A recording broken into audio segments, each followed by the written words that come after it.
know firstly how to blow a bubble inside another one. So it's like you blow a big one first and then you catch it and then you just aim as though you're aiming for the very center. And then keep blowing and stuff like that. Yeah, I like to see them fly and see what's the longest time they can last without popping. Maybe the most has ever been an hour, even though it's very often 10 minutes.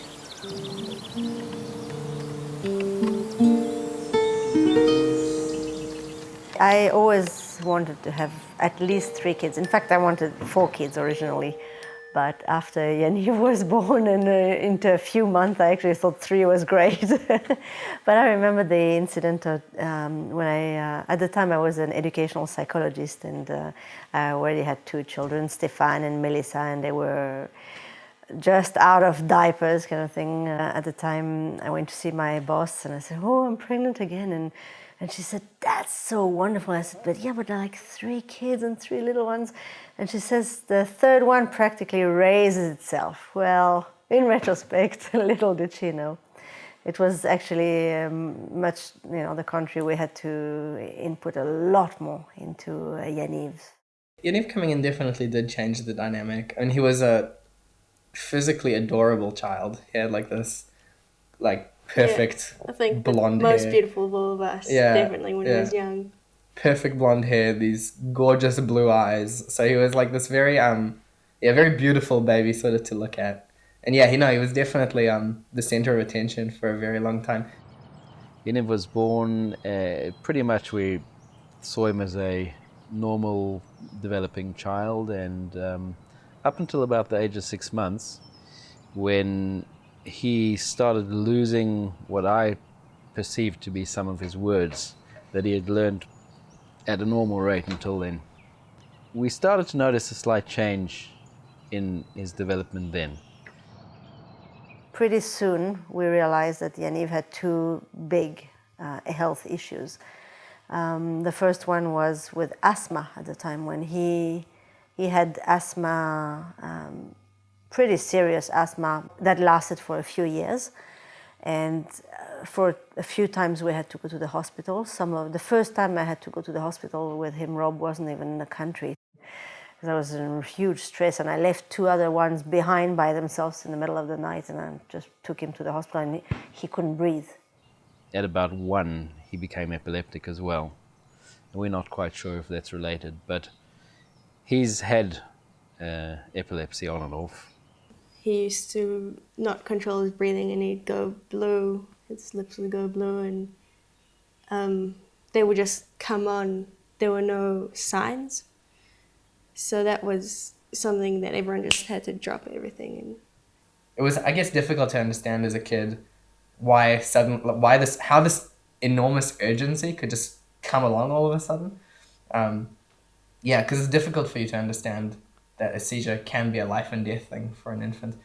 And so really in his first year of life, we were every 3 weeks spent at least 4 or 5 days in a hospital. At the time, we didn't realize it was tough because you just go through it. But when these things sort of calmed down a bit and we controlled with medication and asthma finished, it was like coming out of a big tunnel. So quite early on, we started to see that he saw the world quite differently, and his perception of the world outside of him was something different to what we or his siblings often perceived it. That was quite challenging for his siblings because often he used to frustrate them, irritate them. It was challenging for us as parents, but he fitted into our family, and he had a knack to wrap people around his finger and get into their heart. So I suppose one could say that when he made his entrance into the wall, it was with a big bang. Here I am, notice me, I've arrived.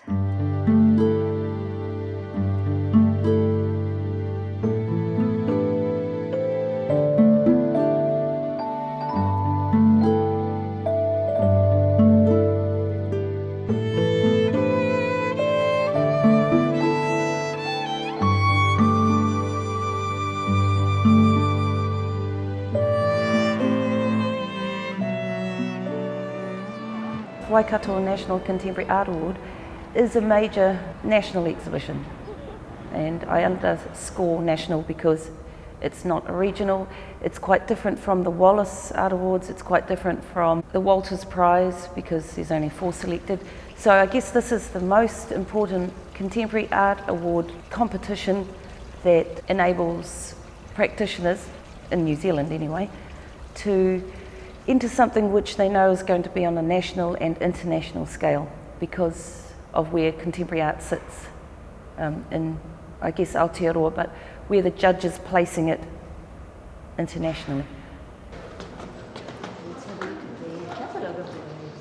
I'm looking really at the submissions that artists have already made.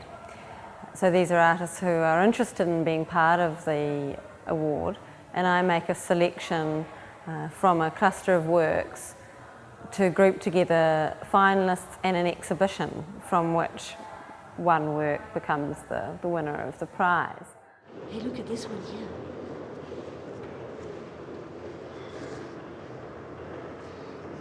This contemporary art award.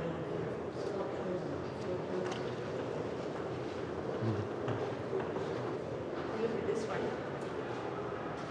Yeah.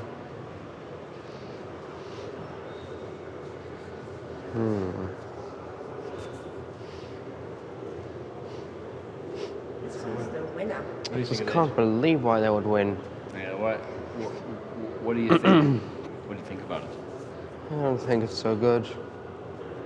What do you think? You know what this is, yeah? What? From a wall? He cut it out on a wall with a saw. Yep. I just can't believe it. Well, that's the thing about art. Yeah. It's unbelievable.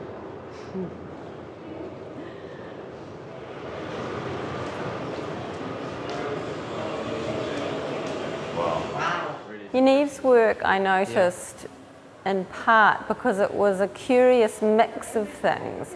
On the one hand, there was quite a fascinating use of colour and composition, and on the other hand, it had a frame which to me indicated somebody who wasn't so used to the process of presenting their work publicly. The frame was very dominant, and that would be quite unusual in a person who was really well skilled at, you know, either exhibiting their work for sale or in a public setting.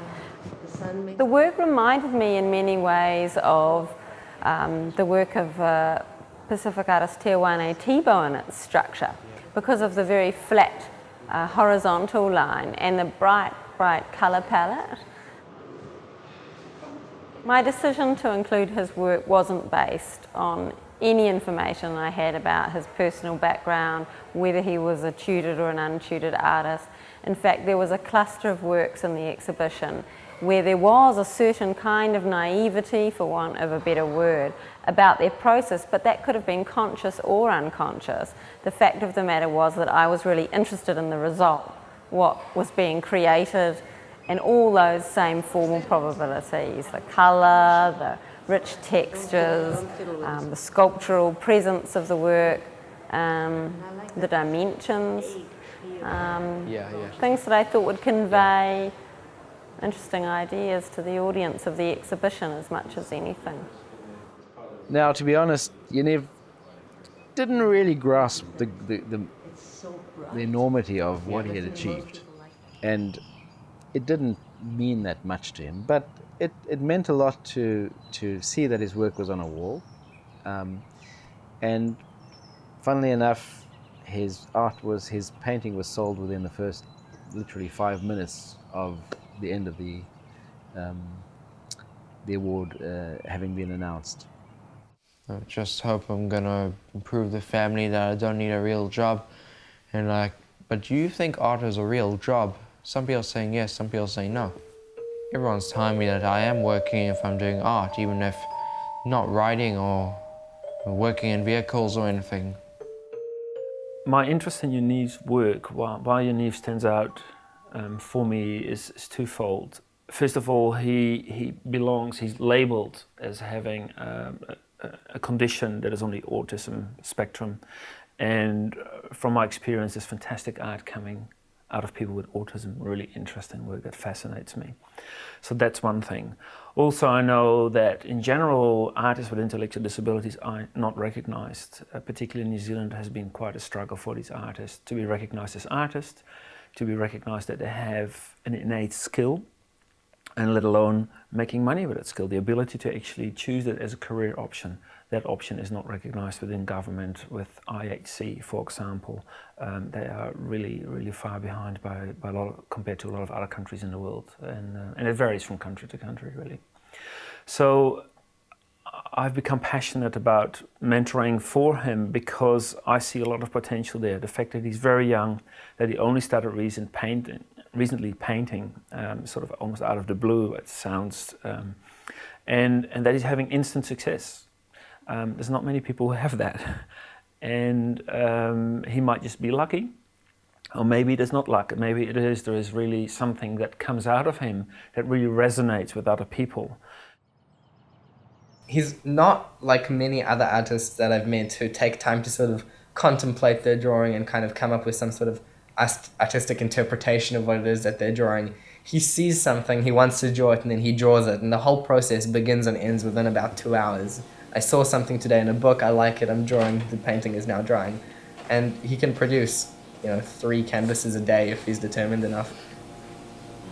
If you look at it, then you'll see that it's not showing only Earth, it's also showing other planets that people want. Like people might get to Mars one day, which I believe.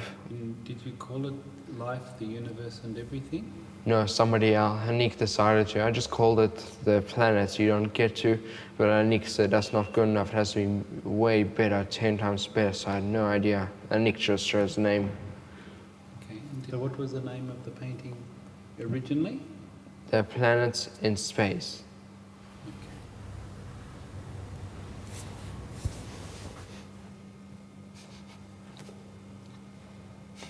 What's funny? I'm missing school today, that's so great. That's good.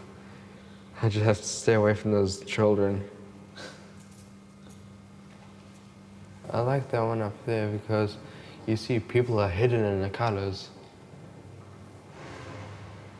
And why would you pick that? Imagine if you've got good enough eyes to see through.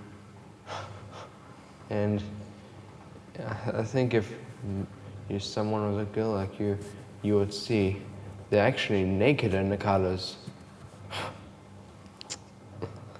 My goodness. And then my third favorite is just that spinning wheel over there, because I love black and white. And I love circles. Yaniv has got an interesting competitive streak inside of him. Until a certain point, until we had the art in his life, was pretty much wasted on chocolate competitions and buying all and getting so many wrappers. And I suppose a lot of people, do that. Some people like gambling, some people like, but we didn't particularly reinforce that. We weren't particularly interested in chocolate wrappers. But the interesting part is that because he was interested in competition, and the art and the combination of art, just I can't remember what happened, but one day I just heard about this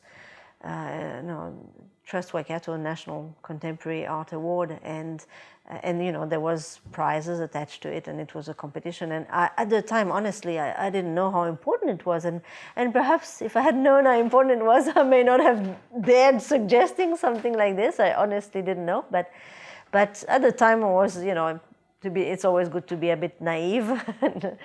And I showed it to him, and he said, "Yeah, sure. I'll do something with it." And we brought, and he asked me, "What is the biggest canvas that we can get?" So we went to get a big canvas in the store. So I'm his mother. Of course, what he does is great. To have other people, judges of competition that said, "Yes, it is to be commended." It's wonderful because it just say, yeah, it's a voice that says, carry on. Sometimes it's hard, and sometimes you have to work at it more than you think, because I really pretty much have to be his informal manager, and I don't know anything about managing artists.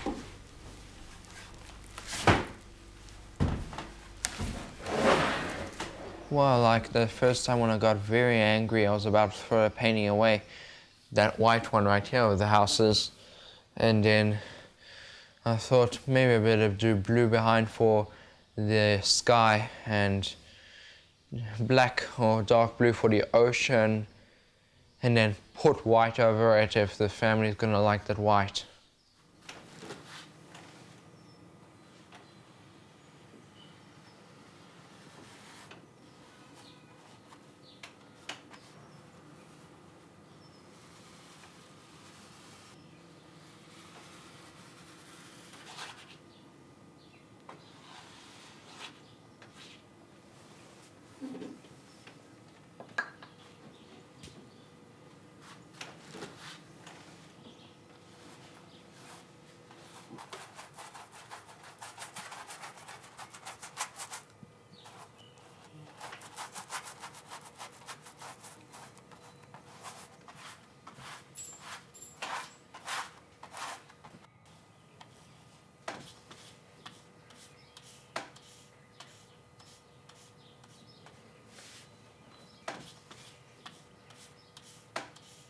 Well, when I do it, I think, am I gonna sell this one? Is it gonna win a competition?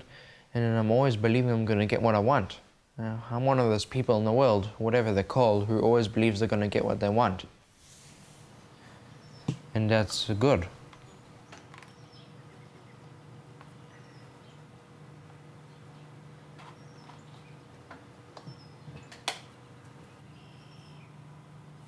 There were two things that sort of really caught my attention when Yaniv started painting. One is that with his words, Yaniv is a very black or white person. He's very either or, yes or no, with very little shades of grey in between. But with his art, he's very colourful. And you can see it. It's a way for him to express something that he just can't do with language. And it shows. It shows that he's actually just got this whole other side to him, which is not so, I guess, bipolar. Yeah, it's a way for him to sort of kind of say, hey, look at me. This is part of me that I haven't been able to tell you about so far.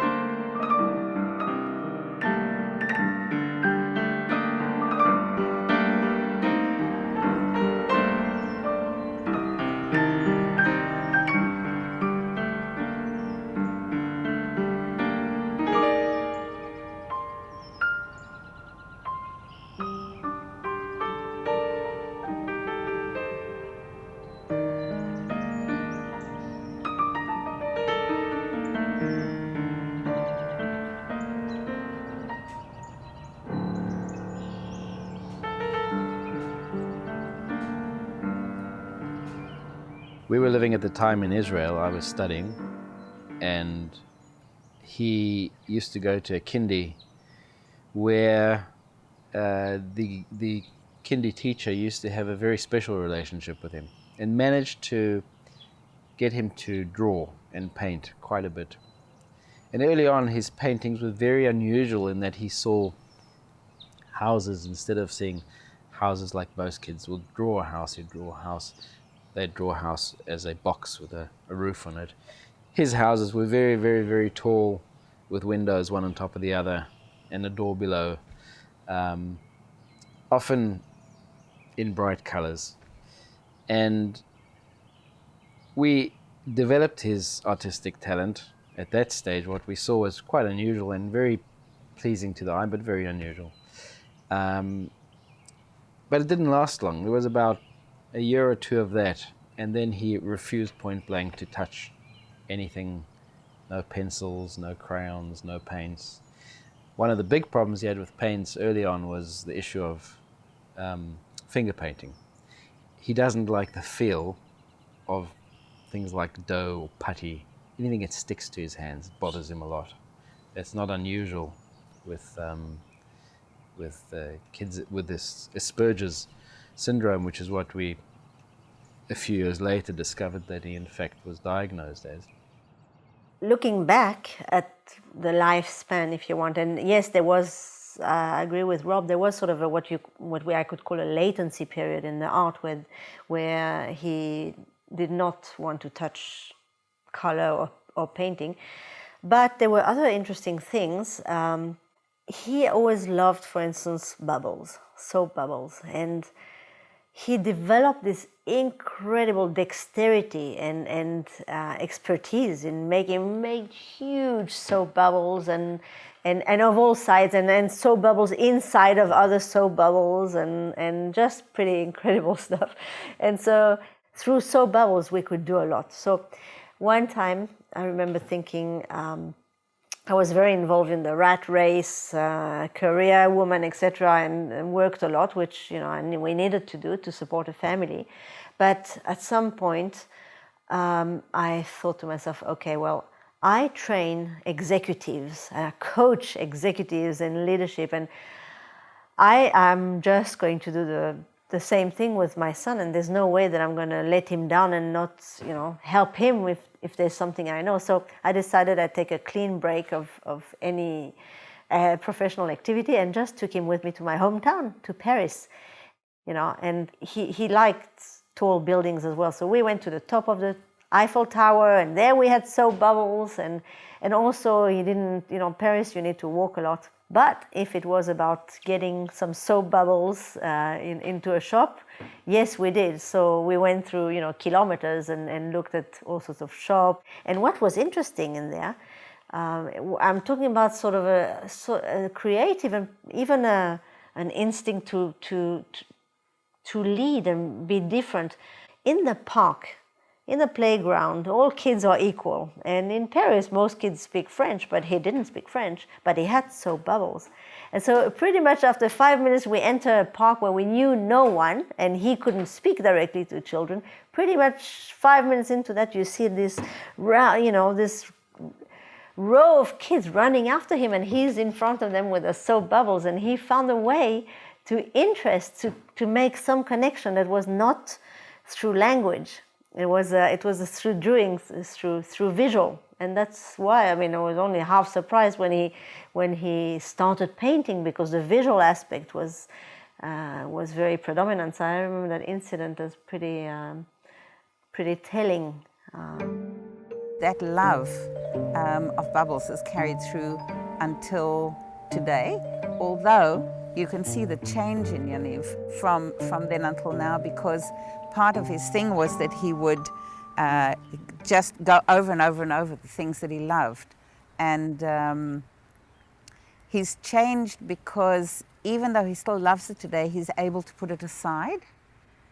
Every now and then, it'll happen again. It was his birthday, and he insisted on us going to Auckland to the 23rd floor of a very beautiful hotel, and he paid for the entire family to go and stay there, and he had his bubbles ready to blow off the veranda into the sea in Auckland.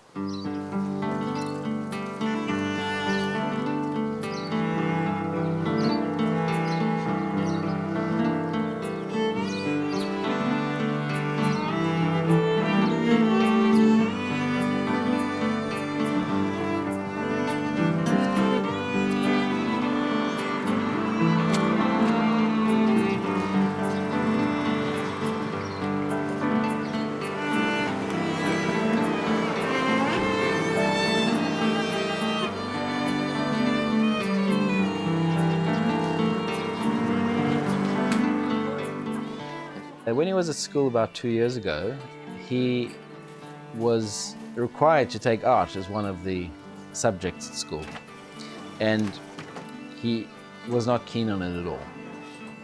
But his teacher managed to find a method of persuasion, and he was encouraged to participate. And he produced a lino cut, which was a very simplistic outline of two bodies. Looking at it as an abstract piece of art, it came out very, very well, and he won a class award for it. That encouraged him to look at the potential for doing other things, and each student had to make a portfolio and a board with all their stuff, and they had a timeline. Now, one of the things that he really gets him going is a timeline. If he can first finish and he can beat everyone else, that's something that got him going. And he produced an enormous amount of art. And when we looked at it, we thought, well, this is actually not just, he hasn't just won in time, he's done an incredible amount of fantastic work. Oddly enough, even if it's for the wrong reason, I'm still happy, but he was able to do better than other students. And by better, I don't think that the quality of the stuff that he produced was better at all. But there was one interesting thing, is that he could do it faster. And he was given a lot of encouragement and a lot of support and a lot of praise for his outputs. That led us to try and kick into moving in and seeing if we could work on canvases. And we bought canvases home, and he was reluctant at first to try it because he likes to do stuff at school, which he doesn't do at home. He does stuff at home, he doesn't do at school. He likes to compartmentalize life. And getting that continuum between home and school was quite an issue, but we managed to eventually get some canvases and we got going. His first displays were in the now defunct vegetarian restaurant in Hamilton, La Commune, and he had his first exhibition there, where they used to take art from different artists and hang it on their walls for a given period of time. And we had an opening evening where there was a lot of interest, and he actually sold some paintings. When he started winning all these awards, it was difficult to tell whether this was sympathy or whether this was the real thing. Was he getting all this attention because he was the autistic artist? Was he getting all this attention because he had any kind of genuine talent?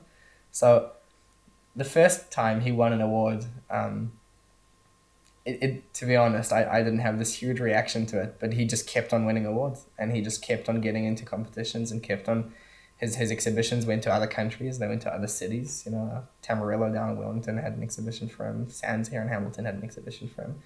And it all happened so quickly. It was all literally within a year or so of him starting his drawings. My role as a mentor is in a way a tricky one, because I'm in an educational position in relation to Yaniv, and yet I'm very hesitant, I'm very careful about what I present to Yaniv. So what is really important for me is not to influence his creative process, either by presenting certain techniques or just presenting a curriculum of sorts to him. And I'm lucky that I work within a school that doesn't necessarily stick to a curriculum. They have lots of resources available, but we are allowed to diverge from that to support the artist and whatever their goals is, and that's really important. I come from a creative process angle, and that is a very different approach. And I look for cues within either Yaniv, his creative process, in his body language, or in the end result of the paintings or whatever it is that comes out of him, to see what I need to present next, if I need to present next. At this moment, I see my role as encouraging Yaniv, confirming for him that there is something unique in his work, make him aware of his own uniqueness and of the expressions that come out of him, that it is worthwhile. He has the validation in the fact that his work is being sold, so other people like it.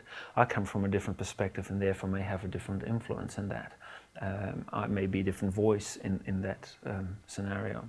He likes saving up his money, and he found out that in fact potentially there were clients who could buy some of this work.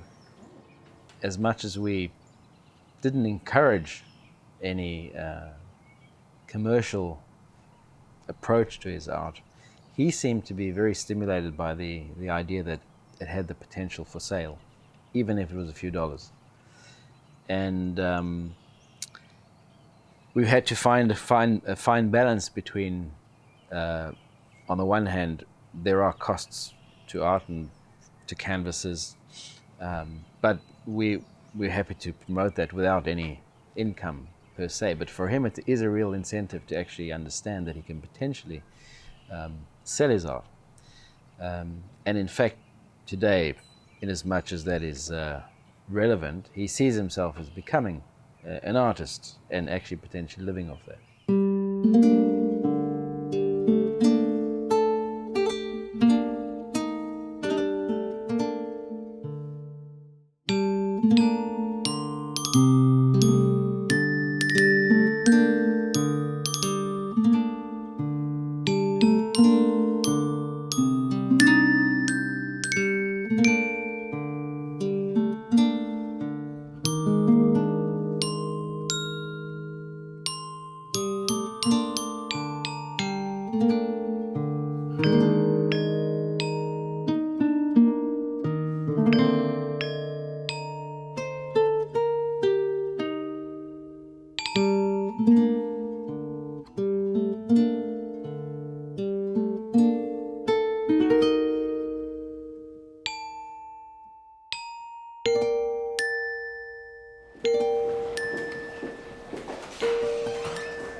Phew.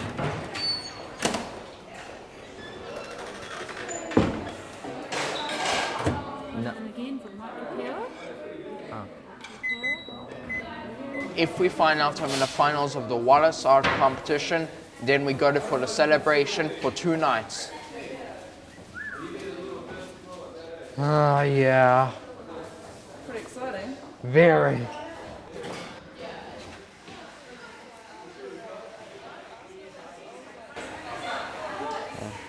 When are you going to stay in your hotel again? Well, hopefully in the 17th, if we hear that I'm in the finals of the Wallace competition in Auckland, then we go straight there, and that's perfect. And what room number again was that? 907. And it's down the road from what?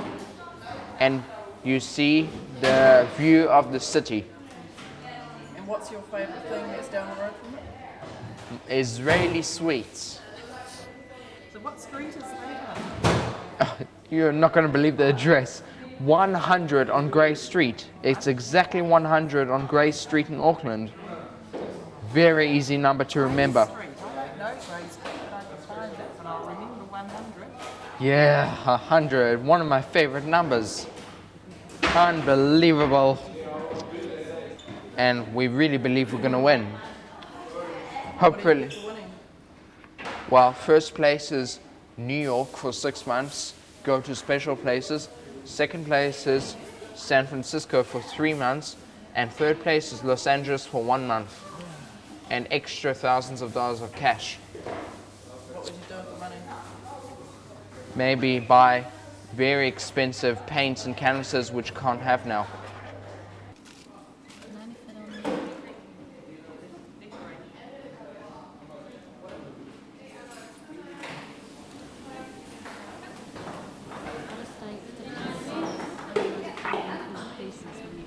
Yes. Through the center. Yes. Oh. Who's going to get that one? Have to think about. How do you think my muffins are? They're what? All right.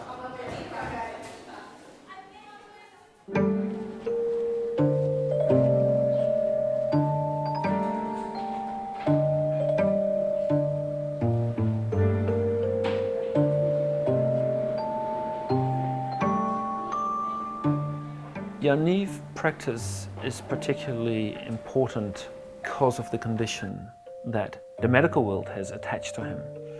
And that label inherently has in it that he may have difficulty communicating with other people, with understanding or interpreting or expressing emotions in a particular way.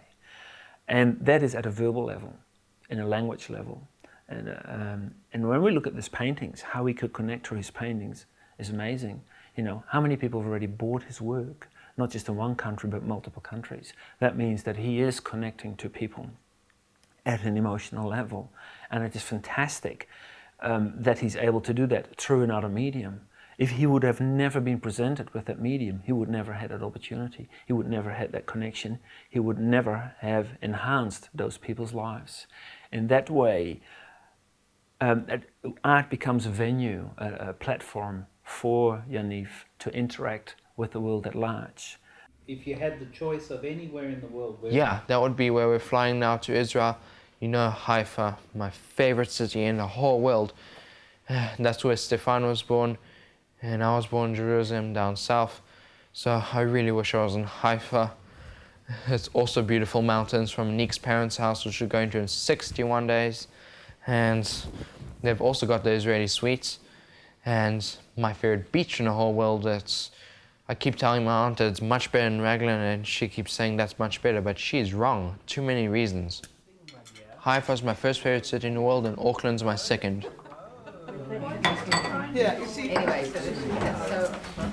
We have a tradition of getting together on a Friday night for dinner.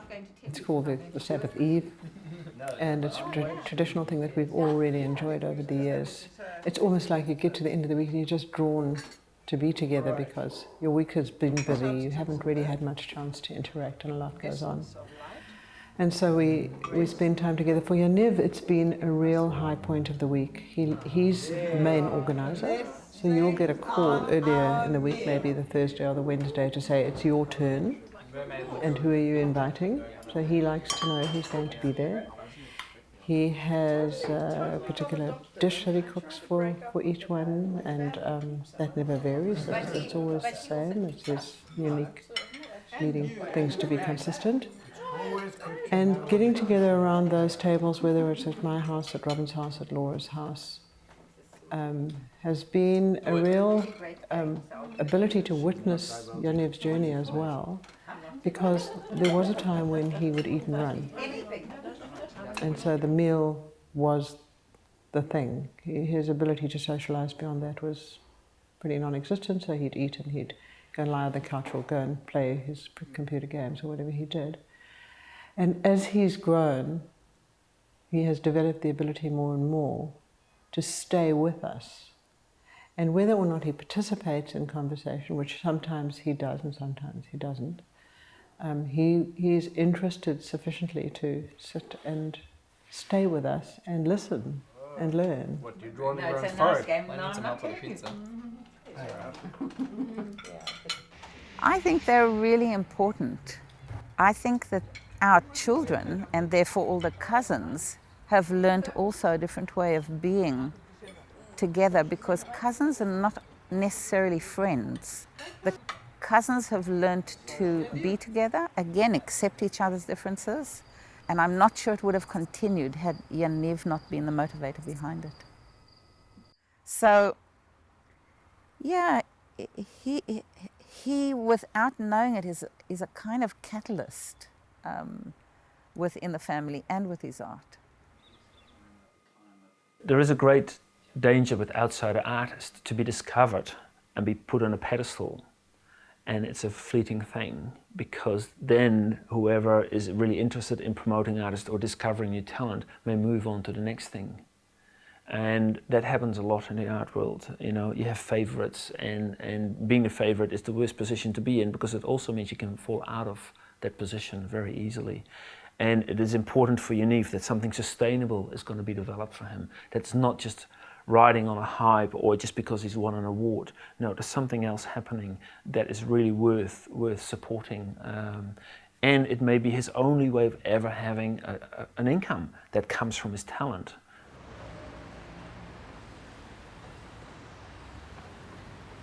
Thanks very much, everyone, for being here today. This is, as you can imagine, a very, very special evening for us. Just very quickly, it's about 2 years ago that his work was exhibited in the museum across the path. And for the past 2 years, it's been an incredibly fast and amazing career. We count finalists in some major exhibitions in the country, 32 exhibitions, we counted them this morning, 3 international ones, one in Paris next year. He just signed a contract with the Paris agent.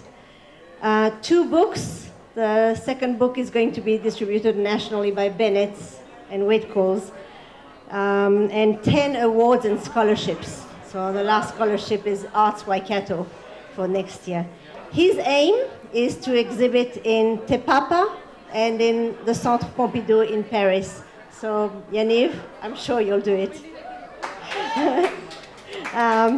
His passion is environment and climate change, and he uses his art to move people, to bring emotions and especially actions, because as you know, we need to act in order to stop the effects of climate change, and that's what Yaniv wants to do. But what I want to say is to talk to you today, because there's some very, very special people in the crowd. I just want you to know that Yaniv's teachers from primary school, from intermediate school, and from high school are here tonight, and their principals, and it's amazing for us. I hope they each take a slice of some of the success, because that's been amazing to be supported by people like you.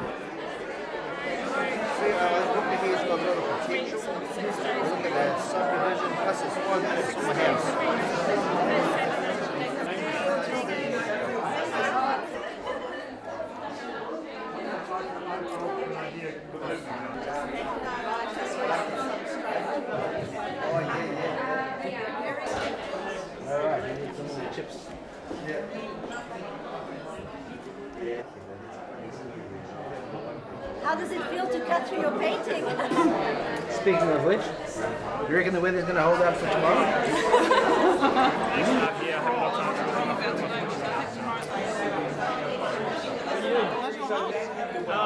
There's a lot of synchronous coming together that Yaniv actually facilitates without knowing it, and in a way, it's a comparison with his art and with his painting, because in my view, Yaniv's expression bypasses his conscious mind.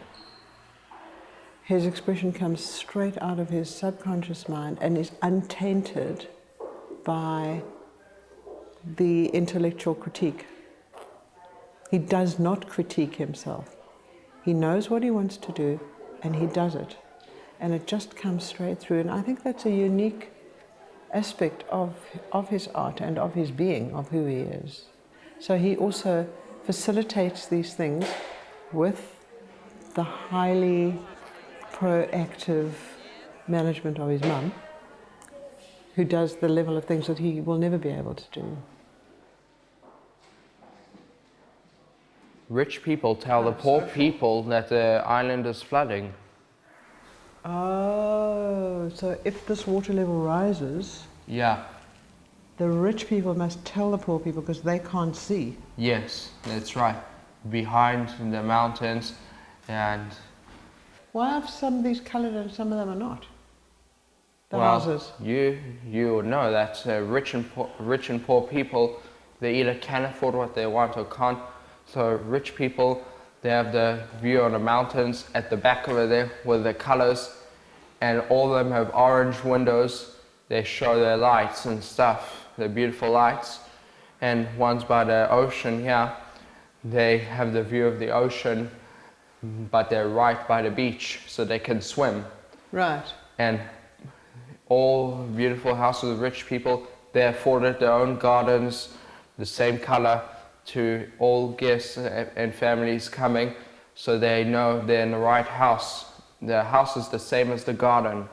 Right, so they plant the same colour as their house because they like that colour, because that's why they bought the house. Yeah, and any house they go to, their own or somebody else's, must have orange windows if it's on the mountains.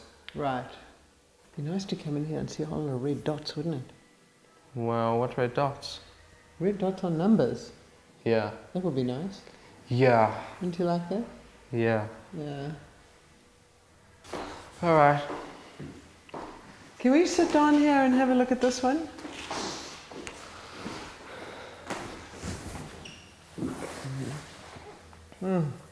I love the way you use so many different colour blue. Thanks. So what's happening there? It looks like the sea is right at the houses. What's happening?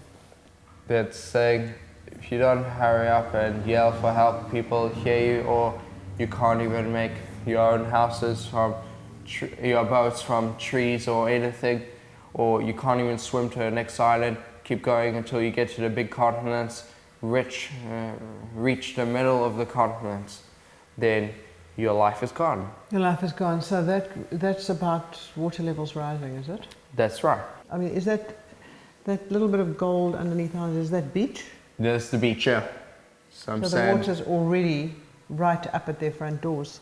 It's like maybe 1 day away. 1 day. Oh, sorry, no, I mean a year. A year away. Yeah. So again, you want people to look at that picture and think about what's happening in the world. And they better take a boat and save them. And do something. Yeah. Not just think about it. Right. Right. Oh, look, the fish go that way and that way. Yeah. Why is that? Well, it's like they're heading away from the really deep sea where there's no animals. They know that they will die if they don't hurry up and set off in a direction. Okay. I didn't realize that. So that's what the sea will look like if all the creatures die. That's right. And that's what the sea looks like with everything living and healthy. Yeah. And those blue things, those blue and brown things, what are they?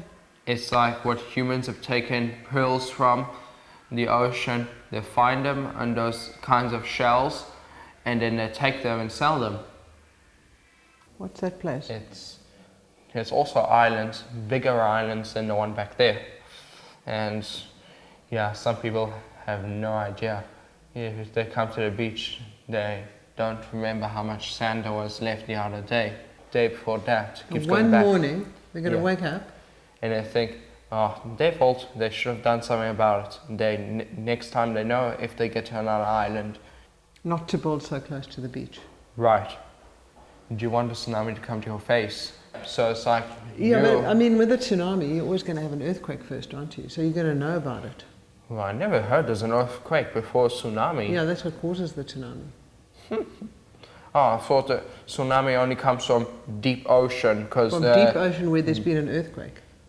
There's been a... Rob never told me that. Yeah, because that's why the plates under the sea bed move. Yeah. The water all pours in there and then comes...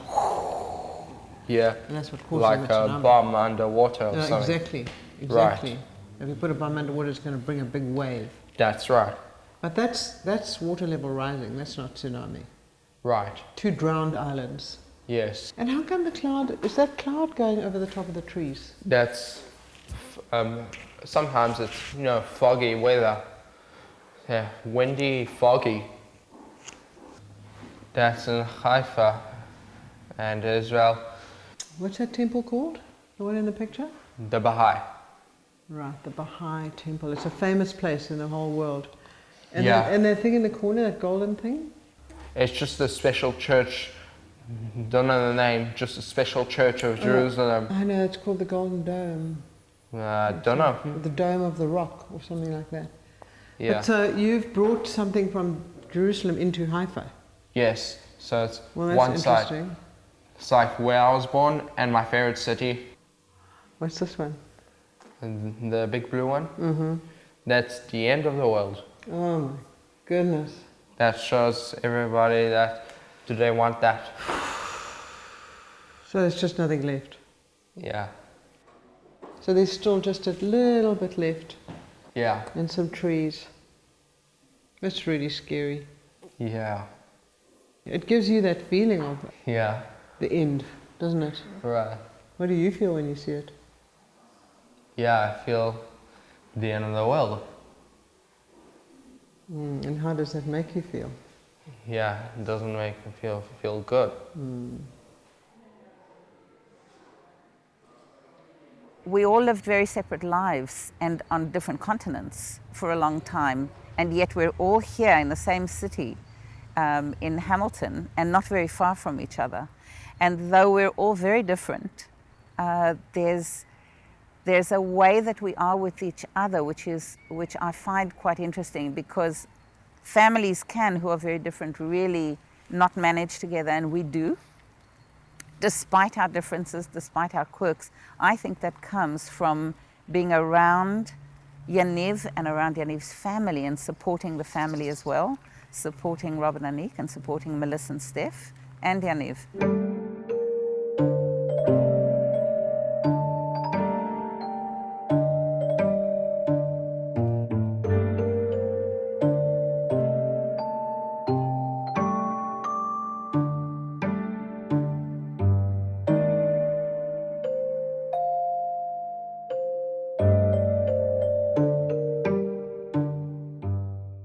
When he was growing up, he used to have kind of trouble showing excitement. So he went through a lot of different phases of showing excitement. Like one of the first ones was jumping on his knees. You remember that? He would just get excited and just jump on his knees. Yeah, he would hurt himself in order to show excitement. And then another one was banging on the chest, and then Mum told him, clap your hands instead, so he clapped his hands. But I think this is kind of maybe a development of that, you know. Maybe that's how I see it anyway. His art is kind of him expressing himself in a less overt way. When he paints, he's just totally relaxed. And it's something very unusual for Yaniv, because when he does something that he's very happy about, he usually gets so excited that he ends up hurting himself. I mean, like Melissa said, jumping on his knees, smashing his fist against his chest. He got into a point where he'd start bending his own fingers, like out of excitement. And I mean, things that would actually look quite painful. But with his art, he's just totally calm and just totally at peace. And it's, it's quite cool to see. I'm one of those people in the world, whatever they're called, who always believes they're going to get what they want. And that's good.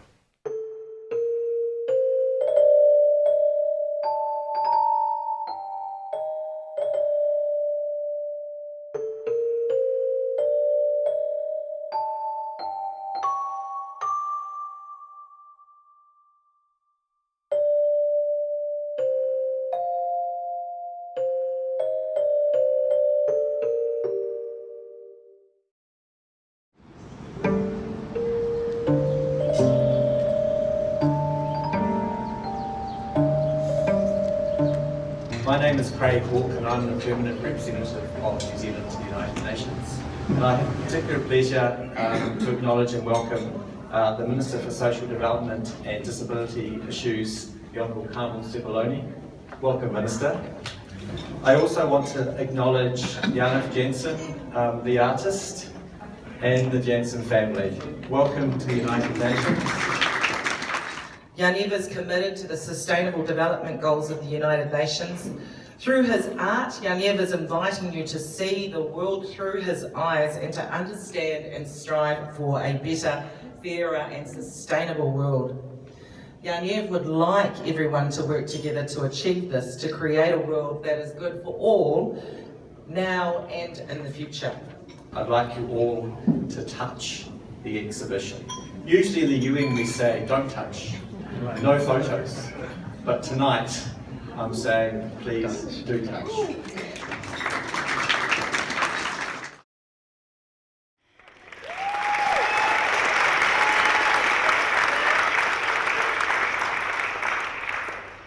We are all honoured tonight to recognise the talent, the vision and achievements of visual artist Yaniv Jensen.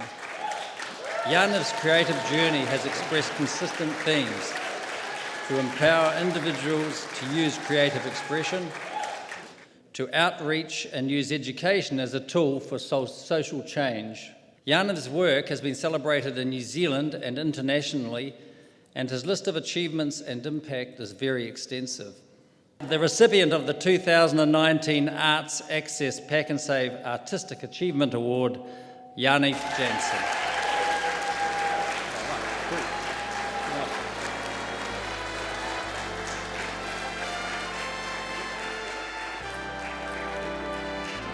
I really want to thank Arts Access Aotearoa for giving this award to me It's a great honor to be here in Parliament tonight. It will be a big push for me to continue with my art in the way I have been over the last few years. Thanks very much.